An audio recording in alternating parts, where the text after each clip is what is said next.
My name is Peter Colla. You may have seen me on Nino's TV. I did a series or did a show with him called Belief in Miracles. We had a lot of success with that, had a lot of calls. Mainly, a lot of people were interested in us doing more shows. So I wanted to get started and get out a few of these. Basically, when I start treating people with physical therapy and I apply mind, body, and spiritual care, I always start the same way. I start with the explanation of what exactly does mind, body, and spiritual therapy, how is it different than general physical therapy? Well, in essence, physical therapy is physical. It basically is the physical application of stimulus to the body in order to facilitate a particular result when it comes to care or therapeutic application. Most of the time, the people are injured or they have some kind of issue that they want to deal with in which they have had suffered some kind of physical abnormality or physical impairment in which the physical therapy might actually help them recuperate.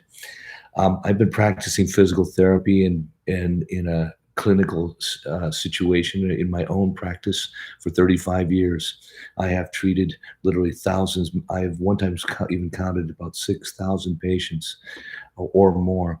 After closing my offices, actually through Obamacare, was forced to close them. I went on to become a director of a number of different institutions. I was a home health director. I was an outpatient multiple office director, actually entire state, ran, supervised in at least 150 therapists at a particular moment, or even as many as so many nurses in the home health situation, setting up programs, helping them actually implement a more mind, body, and spiritual approach in their treatment. Now, what exactly does that do? The mind, body, and spiritual application into the healthcare doesn't just look at the physical aspects of the healthcare. It looks at the mind as well as the spiritual aspects involved, and it thus also takes into account the same proportions, the same mind, body, and spiritual applications in the treatment process.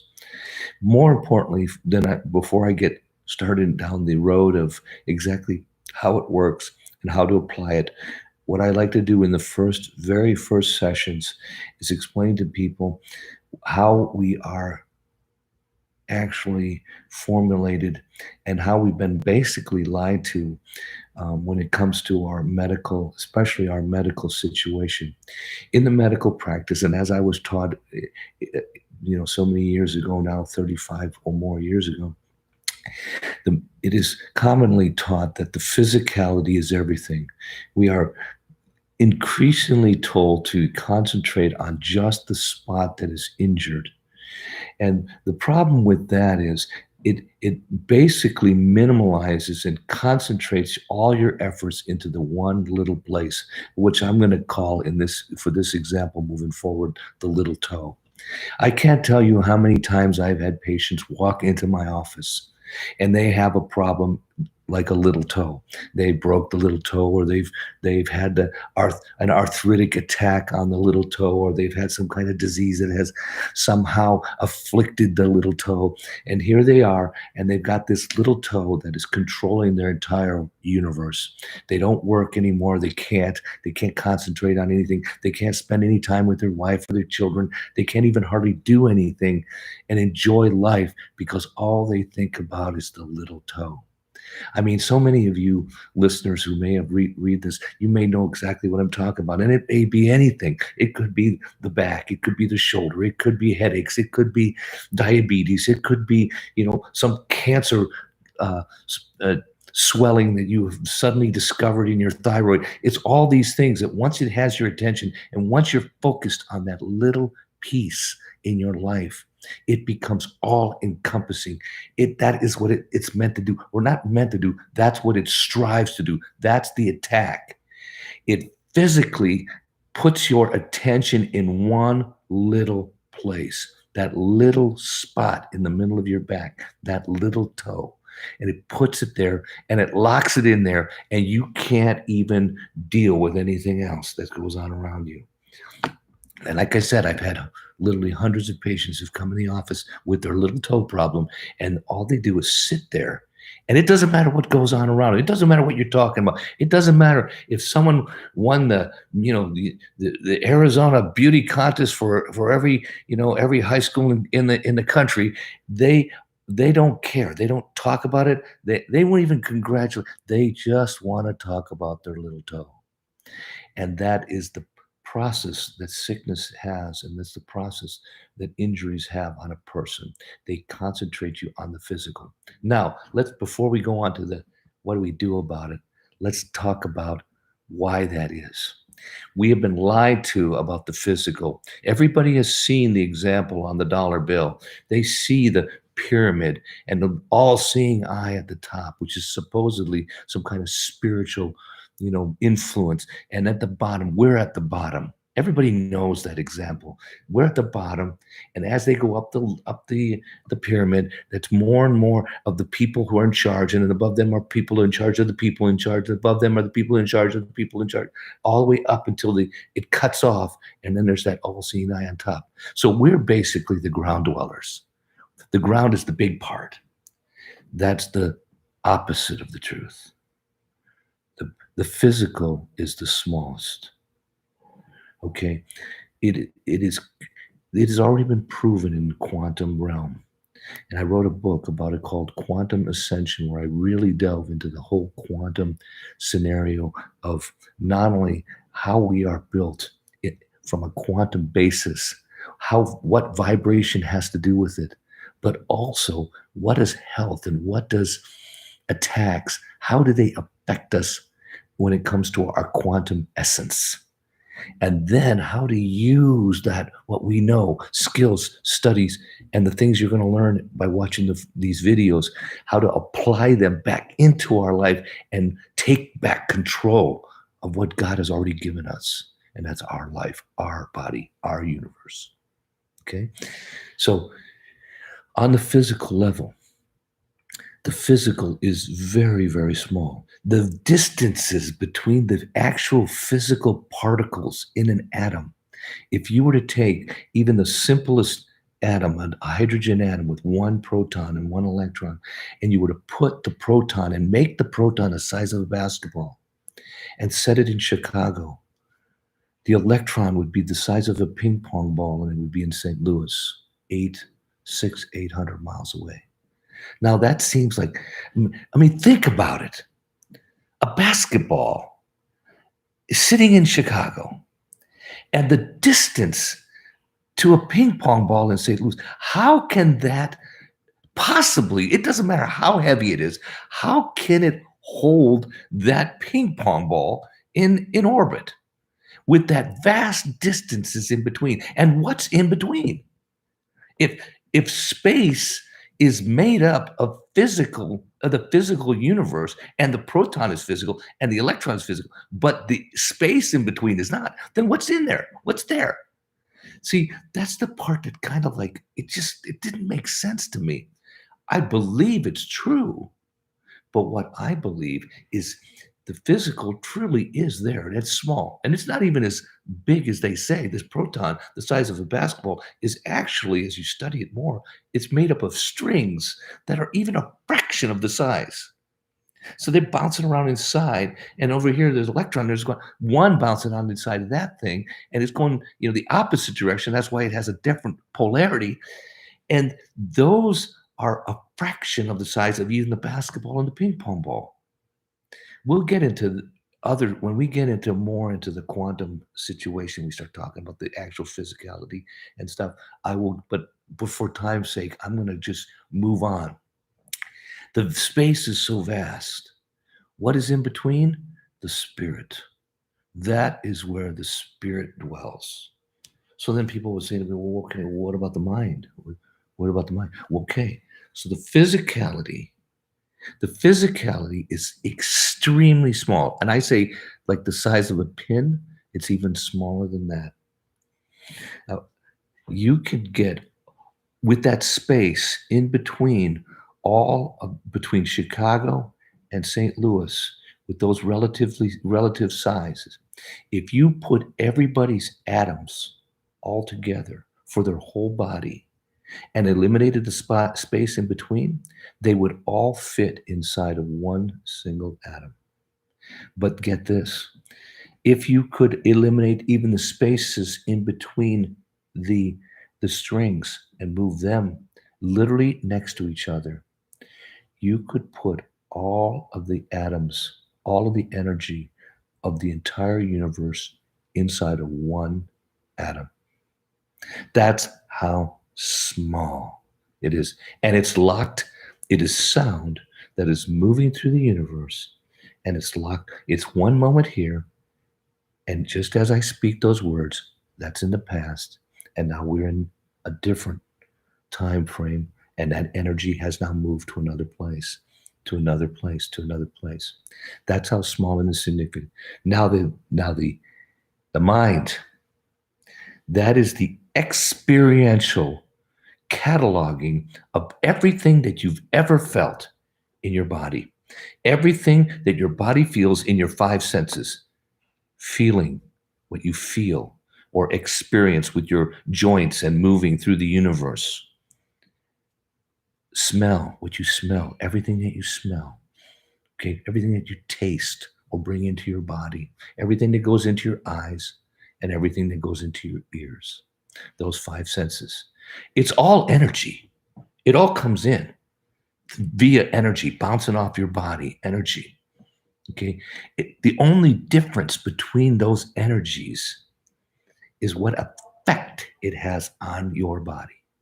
Okay, the only difference. Our mind takes every experience, and this has been scientifically proven, by the way. People have been hypnotized, and they can be brought back to a day, a random day. 1997, December 13th, 1997. What were you doing at 7 a.m. in the morning? And the person will remember under hypnosis, and they can tell you not only what was going on around them, but what they were smelling, whether it was cold or hot, what they were feeling was touching their body. Their mind records it like a library. Obviously, when you're young, the library's little, but the bigger it gets, the library, and some experiences are put on, they positively affect the body, and some things negatively affect the body. But that's just what they're doing. This is the experiences. Okay. And then as they come up, as new experiences occur, your mind goes and says, I remember that. That happened to me when I was 2. It's called breathing, or I ate a nice piece of cake that tasted good. And they take I recognize the cake because I've eaten, 7,000 times. In my case, more, probably about 20,000 times, but that's a different story. So, but those are experiences. Those experiences, positive and negative, have an influence on your spirit. So if the library is like the Library of Congress and your physicality is this little pinpoint, your spirit is infinite. Now, one day I asked God, because that's what I do when I'm writing or when I'm even treating. I'll be treating somebody and they'll call me or they'll see me and they'll say, I've got this issue. And I'm trying to figure out what would be the best possible application for treating them. So I ask, you have not because you ask not. I'm going to wear that out with you guys as you watch these videos. That is my favorite scripture. I use it all the time. You have not because you ask not. So I ask. I ask all the time. I'm always asking. I wear that thing out. So I'll ask God, as I did when I was writing my books, and I still write. I write all the time. I'm writing and I'm telling God, well, give me an example other than the dollar bill of what our life looks like. And he did. Immediately, an image comes into my mind, and it's a little cork floating on the water. And I don't, it's not like I hear God, but I just hear the words form in my head. Your body is the cork. It's created out of cellular material, which is alive, but maybe it's not, it's cellular material. Take the spirit away, the body dies. But let's go back to the cork. It's floating on the water. The experiences of the cork are the mind. Every wave, every ray of sunlight that bathes the sun, that bakes the cork, every fish that's nibbling on it, every little bit of water that goes inside and feeds it, and every particle of waste that comes out of it, all the different things, all the experiences, every time it gets hit by a ship as a ship goes by, everything that goes and happens to that cork, that's the mind. Your spirit is the ocean. God is the ocean. Well, wait a minute. No, we're not God. We're created in the image of God. We're like a drop of water in the ocean that spreads out through the whole ocean evenly. So it's your spirit is spread out among God, within him and around him, and completely, he doesn't hold anything back from you. But you got to ask. Okay. So that's mind, body, spirit. So if we go back to healthcare now, and we look at diseases, and we only look at them from a physical standpoint, and we only treat them from a physical standpoint, you will only have a physical effect. Okay? I don't tell people not to take medicine. I tell people to investigate the medicine and know what you're taking. Okay? The average pill that's out there is made up of milligrams or micrograms, a few of this or a few of that. A gram, for my listeners to understand, you take your finger, put it in a glass of water, and drip comes off. That drip is a constant. Doesn't matter how many times you do it, it's going to be the same volume, one drip. At sea level, it's a constant drip. Okay, one drop of water, that's a gram. A milligram is 1,000th of that drip. A microgram is 1,000th of that 1,000th. Extremely little. Yet, you get that big old pill that you have to take, that might, especially pain pills, microgram, 320, 350, 400, whatever, microgram a pill, and it's a Euclid big. It's like, wait a minute, that doesn't make sense. Well, what's the rest? Fillers, delivery system. I hate to say it, but a lot of crude oil, which, by the way, is toxic. Okay, we'll get into that later with medicine. But for the meantime, if you're only going to treat physical with physical, you're going to only get a physical result. If you only treat the symptoms, you're going to get a symptomatic result. Well, what does that mean? Well, I can tell you, when I started my practice 35 years ago, when I studied, it was delved into us and pushed into us to learn to examine the causes of a problem. As a matter of fact, we were told that if you didn't know the cause of the problem, you couldn't effectively treat the problem. Over time, over the course of years, the ruling institutions, which is the insurance, which is the system, even the pharmaceutical industry, as it were, but even above that, cared less and less about the cause. As a matter of fact, as a practicing therapist, I had more and more of them tell me, we're not interested at all in the cause. We only want you treating the symptom. I like to use a perfect example because when I learned physical therapy, they did a lot of manual therapy, which they would work on. It's kind of like chiropractic. They'd work on your spine and do different things like that. Very physical way, classic oste- osteo osteopathic doctors would also do it to a degree, use those kind of things as a way to affect treatment using, manipulation, manual therapy, kinesiology, etc. Well, I won't get into all of that stuff. Maybe in later videos I will, but it doesn't matter. But the fact of the matter is, as you went further as when I first started, we looked at the causes in order to possibly give you a relatively thorough application of therapy that would not only eliminate the problems that you've developed, but would reduce the chances of you being re-injured. That's important. Okay. But here back again, my common example that I like to use when I first learned therapy is if you had two-sided carpal tunnel, didn't matter what you did for work, it'd come from the neck. They always told you, it doesn't matter. If they're on two sides, it comes from the central. Okay, so concentrate therapy on the central. You get rid of the central problem, and the other one will go away.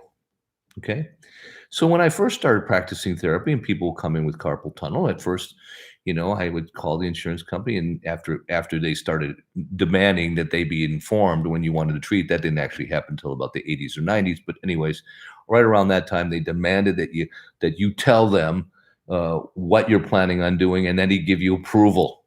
They're getting money from the people to take care of them when they're in need. But somehow that translates now into they get to decide what care you get. A bunch of bullshit. Anyways, so you call them up and say, two-sided carpal tunnel, I'd like to treat the neck. Okay, go ahead. A few years later, they say, nah, we want you to concentrate on just the problem. Don't treat the neck. But if you did it anyway, they didn't really care. A few years later, right around 2000, they said, oh, we forbid you to treat the neck. If you treat the neck, we're going to take the patient away from you. By about 2005, 2008, right around Obamacare, you're not treating the way we like. We're not going to give you a contract anymore. You can't treat our patients. I don't care. I'll treat them anyways. I treat them, and I just won't charge them. I'll let them pay cash. They find out that. They call the patient up, say, if you go to that place and you let them treat you for free or for cash, we'll drop your insurance. I kid you not. I had it happen many times, especially with vets. Vets would come into my office because it happened to cat a corner from the Veterans Memorial. They come in and crying because they have pain in their back or shoulders or neck, headaches, PTSD, and I said, well, yeah, of course I'll treat you. So I was already an approved for AARP, whatever it was, the insurance company that the vets use.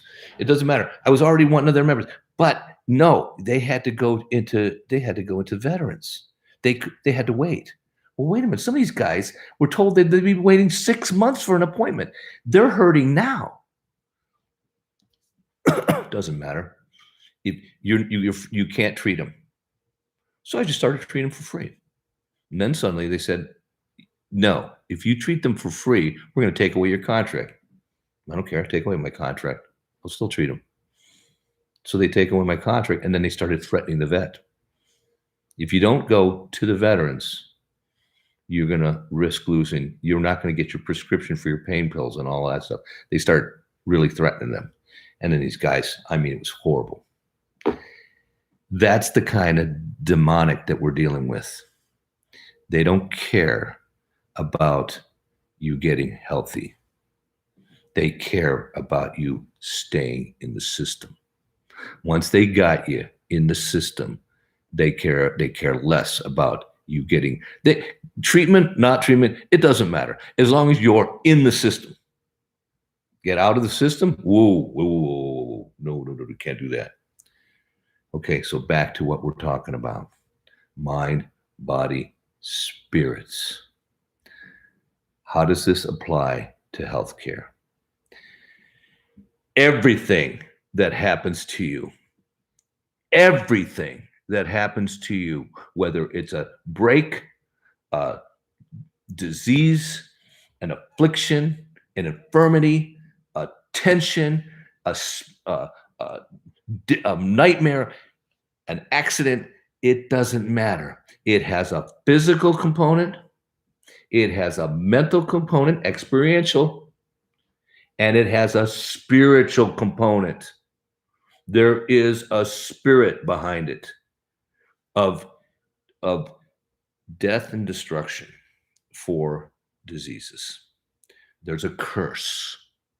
People say, well, that's a whole baloney. Well, it's not. I've seen it. I've seen it, especially with the big ones, like the cancers and those kind of things. They are delved in curses and darkness. So here's the good news. You're little physically. You are library the size of Congress mentally. You are in the belief system the size of the ocean. If you apply the same practicalities in your treatment, and you don't even have to make it as big as the ocean, just apply a physical, an experiential, and a belief component into your treatments, you can then, you have the greatest chance of affecting a result against them. Now I'm going to tell you how. This is the good part. This is the part we've been waiting for. I love it. Okay. The very first rule when you open the Bible, the very first one, God does it right off the bat because he loves to. He does like open Christmas first thing in the morning. Yeah, love that. You go in and open up the very first paragraph. Okay. Light. God said, let there be light. And darkness looked upon it and understood it not and fled. See, that is a constant. That's what's called a promise from God. And we're going to be going through a lot of those promises as we go through this series of healthcare understanding and truths. God gives these promises to all of us equally. He doesn't say only for these people, only for the lucky ones who get to go to church, only for this guy who happened to be born in the right family. No, everybody. Darkness flees from light. Okay. We, the truthers, we are the army of God. We are the army of light. Now, in the spiritual, what happens when you realize a truth? You make it real with your eyes. Your eyes are the window to your soul. You make it real with your eyes. When you realize that afflictions are not something you have, they are not something you've become, they are not something that your parents inherited to you because they were genetically insufficient, or that your mommy was an alcoholic, so you're going to be an alcoholic. Bullshit. They might have inherited weaknesses and strengths. Some people are born poor. Some people are born the sons of kings. Everybody has to deal with issues in their life. Okay? But we were created in the image of God and given everything we need to overcome because he promised that. Just look to me and I will give you everything you need to overcome. Not me, Peter Colla, God. Okay. So back to darkness flees from light. If you can take into your spirit. Just contemplate that things that happen to you, a bone break, an infirmity that has caused your body to malfunction, something that's happened to you now that your pain receptors are blasting like crazy and your back just won't stop, hurting. It won't stop firing this pain all the time. If you can just take on in your mind and just contemplate with me that it might be possible that that's true, that these things come from the outside. Suddenly, truth becomes the light. And when truth is turned on, darkness flees. Wait a minute. You mean just by realizing the truth, darkness flees? Yes. Absolutely. And I'm going to go through courses and talk about it in every type of example, even to the big cancer, and how people who've turned on the truth and realized, when they realize that this is primarily a spiritual attack, and they apply their spiritual belief to that, their light causes the darkness to flee. And when the darkness flees, it's only left with that little teeny physical shell. That's the great part. See, because now suddenly the disease is left standing there holding itself. Uh-oh. What happened to my big buddy, the spirit? No, he's gone. Light came on. Truth and light are the same thing. I am the light. God said that himself. Okay? We don't have to go there. God created light and darkness fleed. I am the light. Light is truth. Truth is from God. All truths come from God. It's the same thing. You take in a truth. Okay? You take in a truth. Like the jab is cursed. And there's a spirit that wants to kill you. You take in the truth and you realize that I've been duped. There goes the curse. You put your mind on it. Now, I'm going to go on and tell you a story. This is sickness. God said, I always say, I sit down and do my writing and I tell God, okay, I need a good example of what sickness is so I can tell my readers, so I can tell my listeners, so I can tell my patients so that they can understand what the sickness is. So my mind opens up and suddenly I remember this time when I was quite a bit younger. I had little children and we were preparing a picnic for the afternoon.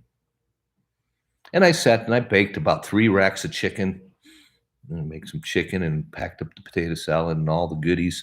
And it's all cooling on the counter, 3 trays. And I packing it up and now I have to go and pack up the car and get it in there and the balls and the blankets and all the fun stuff. And off to the lake we go. We were living at the time in the middle of the forest. So we go to the lake and we're having fun. We spend the whole day and kids are having fun. And then suddenly it comes time for dinner time and we open up the picnic baskets and it's like, wait a minute, where's the chicken? There's only 1 basket of chicken here. I had more than this. Luckily, we had enough other stuff and kids ate enough and we had enough for everybody. And we went on playing a little bit, did our marshmallow roast and everything else that we end up doing. And it's nighttime, time to come home. And we come home, we pull in, and I go to open the door. It's dark. We're in the middle of the forest, like I said. And I open the door and suddenly the whole place is ransacked. Ooh. My first thought is bear. And my young son, he's probably 6 or so. He's like right behind me. Maybe he was only 5 or 4. I don't know. He's like, Dad, should I get my gun? I'm like, yeah, son. Well, you just stay back there. I'll let me get my gun, and you just stay back, okay? And we go through and open up, flick on the light. Started, hey, bear, I'm here.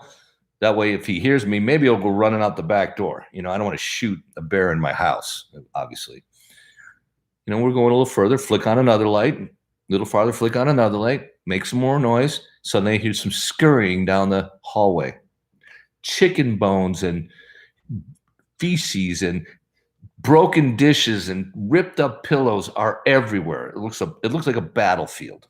That's why I thought about the bear. We'll go down the hallway nice and slow. Elmer Fudd ready to go. Got the gun right here. And come around the corner and just to see 2 tails, 2 raccoons going out my son's bedroom window, out and scurry up across the lawn and out into the trees. They're fast when they're running. Raccoon. So, close the window. First, I look back, and there's my son. His eyes are like this. He's like, I'm sorry, Dad. I left the window open this morning. I opened. Yeah, you left the window open.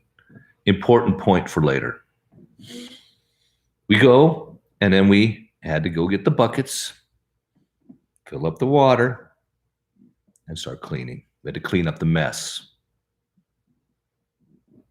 The disease is the raccoon. The sickness is the attack. That doesn't mean all raccoons are evil, but they can wreak a havoc. Not all bacteria are evil. Not all amoebas. Not all viruses.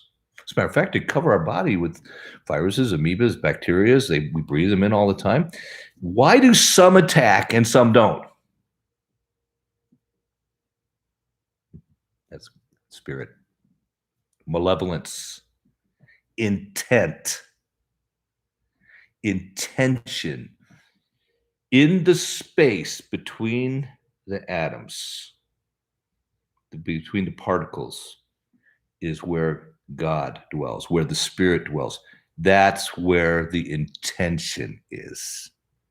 It's not where the evil dwells, the physical, the actual physicality. No, it has to hide in the shadows. But the intention is spiritual. It's in that same realm in between. Chase it away by putting the light on it. Of course, I closed the window. But I know these dang raccoons.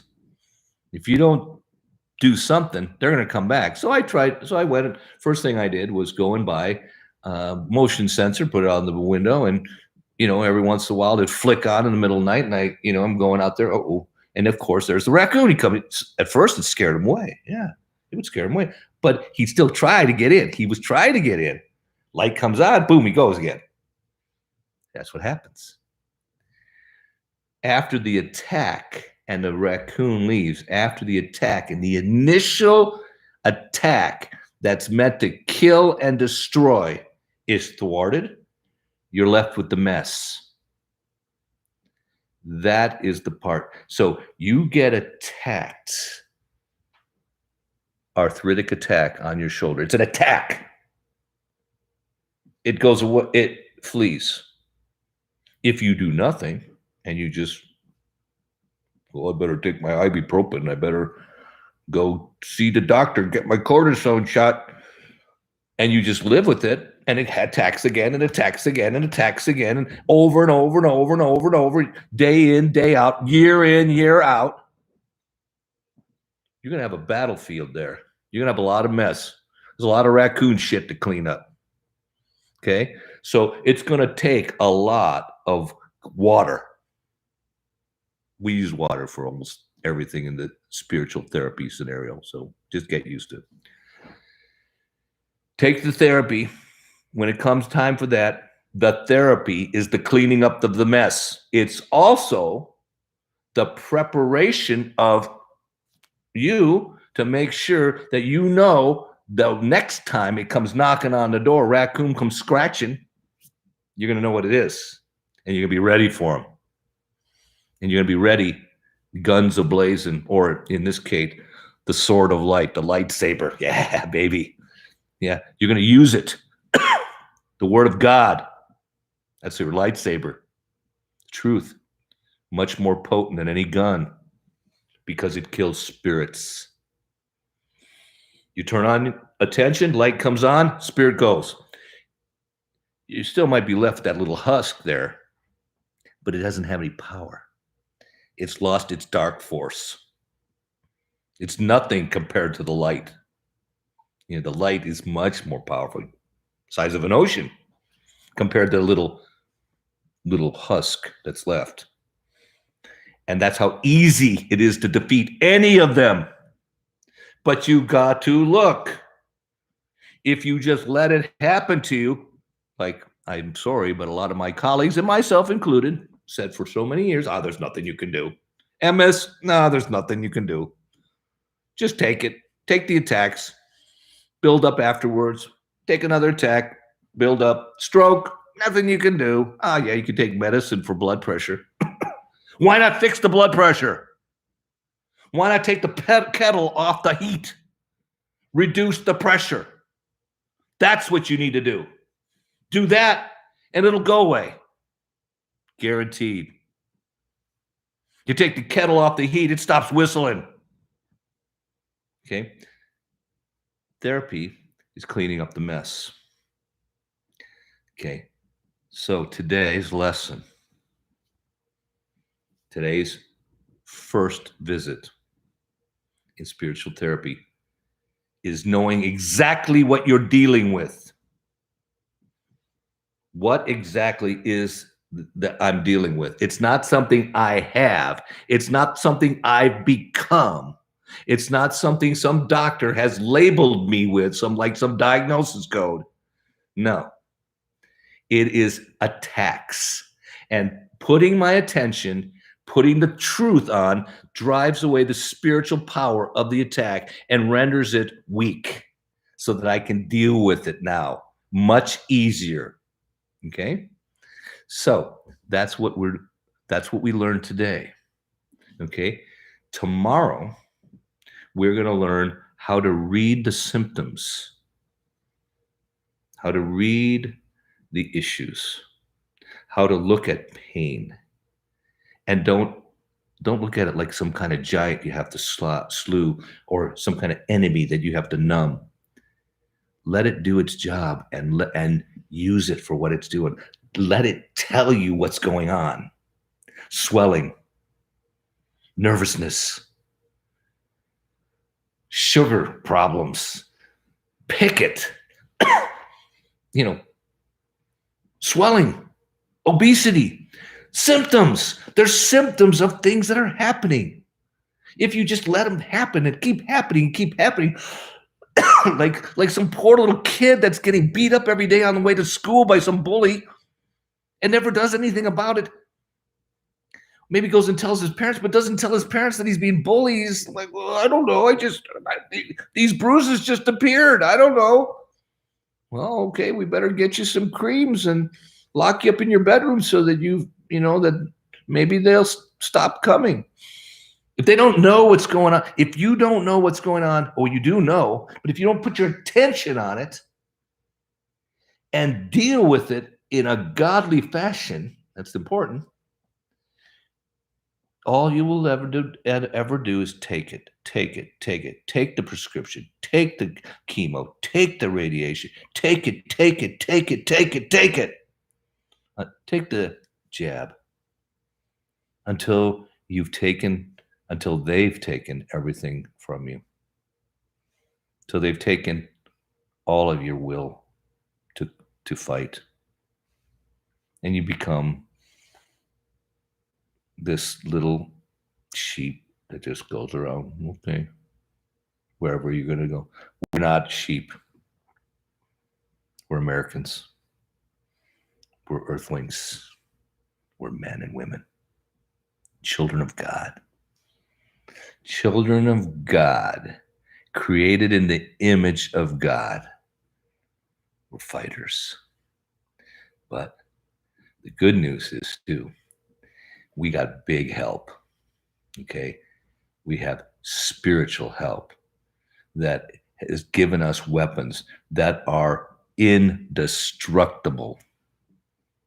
And I'm going to teach you moving forward how to identify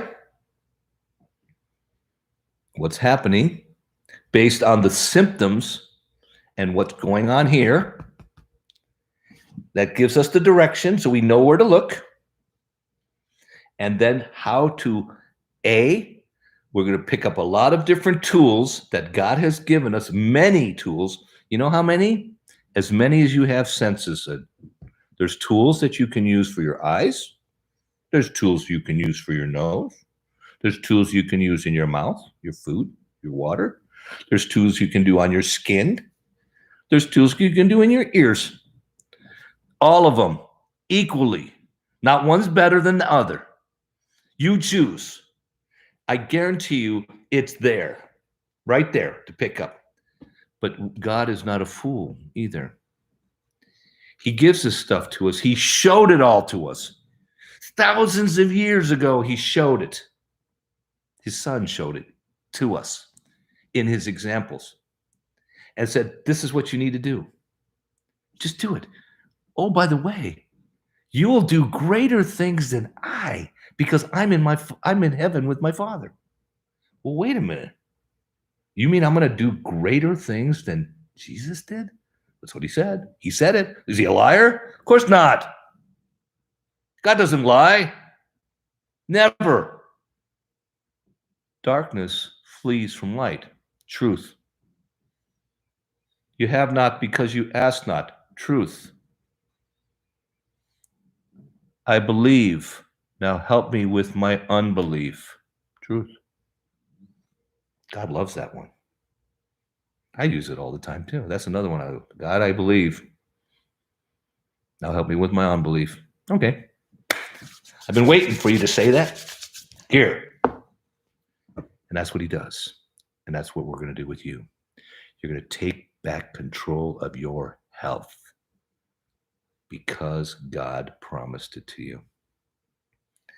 Today you learned what it means, how we are constructed, body, mind, spirit. And in the same way, we're going to apply the therapeutic procedure to our health to not only evaluate what's going on, effectively treat what's going on, but make sure when it comes back, it has no chance of doing what it did before. So we're going to physically examine it, mentally examine it, and spiritually examine those three aspects: evaluation, treat, and cause. That's what we're going to do with everything that has to do with healthcare, and maybe a few other things along the line that kind of seems to apply to it, especially in the stresses and rigors of end times war that we happen to find ourselves in. Oh, guaranteed, if you are a believer, you're in his army. And if you're a spreader of truth, you're on his front line. Get used to it. Okay? There is only two sides. The man himself said that too. You're either for me or you're against me. There is no middle ground. You're either for God or you're against him. You either want to create a new system that is free of cheating and stealing and child pornography and child molestation and child abuse and child trafficking. Okay. And eliminate a dark side that wants to keep it the way it is and actually make it worse. That's what we're going to move on to and move forward with. If you like this video and you enjoyed it, there's going to be many more to follow. I'm going to try to do one a day for a while here, maybe even a few a day, where I concentrate on a number of different sicknesses, a number of different afflictions, and various forms of spiritual treatment where you can use and do yourself. I've written a few books. Particularly, I wrote Heal Yourself for God's Sake and Quantum Ascension. Heal Yourself for God's Sake is a book in which I catalog a number of different miracles that I witnessed through the 35 years of treating, and by applying God's truths into the healthcare system, what effect it had on patients. Not always through me. Sometimes, many times it was other people that did it, but I just write about it, what I saw, what I witnessed with my own eyes, and what other people reported to me. That's Heal Yourself for God's Sake. The other book, Quantum Ascension, I delve into the quantum analysis of what exactly happens when we're healed and what we do when we ascend. You've probably heard many truthers talk about vibrations and different things like that, and you move up in your DNA and stimulating your DNA and all these different things, and those are all true. But how does it work? How can we make it real in our life? Well, one way to make it real is to understand it, see it for how it is. Then we can practically apply it to our own life. That's what I do. I write about in Quantum Ascension. And every part of it, literally, I would sit down at the computer and just ask God, okay, well, I want to write about this today. How does sound work? And there it goes. You have not because you ask not, I ask. That's the way it works with me.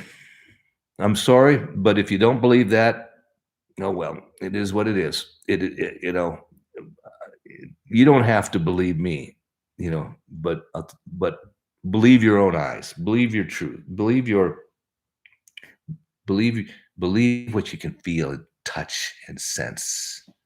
That God will, if you ask him, he will tell you everything you need to know. If you want to know more about me or read a little bit more, I write a blog, paulorpeter.com. Another story why I call it that. But I've been writing that since 2008 when I first started adding God to the treatment scenario. I actually started publishing those in my blog site, paulorpeter.com, in 2010, I believe. And I've written hundreds of articles. I'm also writing some commentary now for Nino, Nino Rodriguez. You can see my video that I did with him on his YouTube channel, on NinosCorner. And I think it's also on his NinosCorner TV. I think so. Anyways, I hope you have a blessed day, and I hope you like this video. And if you do, please subscribe to it. Check out, like I said, our paulorpeter.com. And if you have any interest in contacting me or supporting us, you can check it. You can check that out as well, because it's all available on paulorpeter.com, and also in our website, gemsofhealthandwellness.com, with dashes in between. Gems of health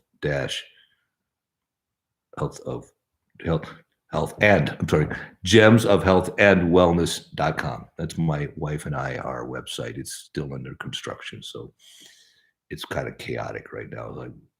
Anyway, have a great day. Bless you. See you on the front lines.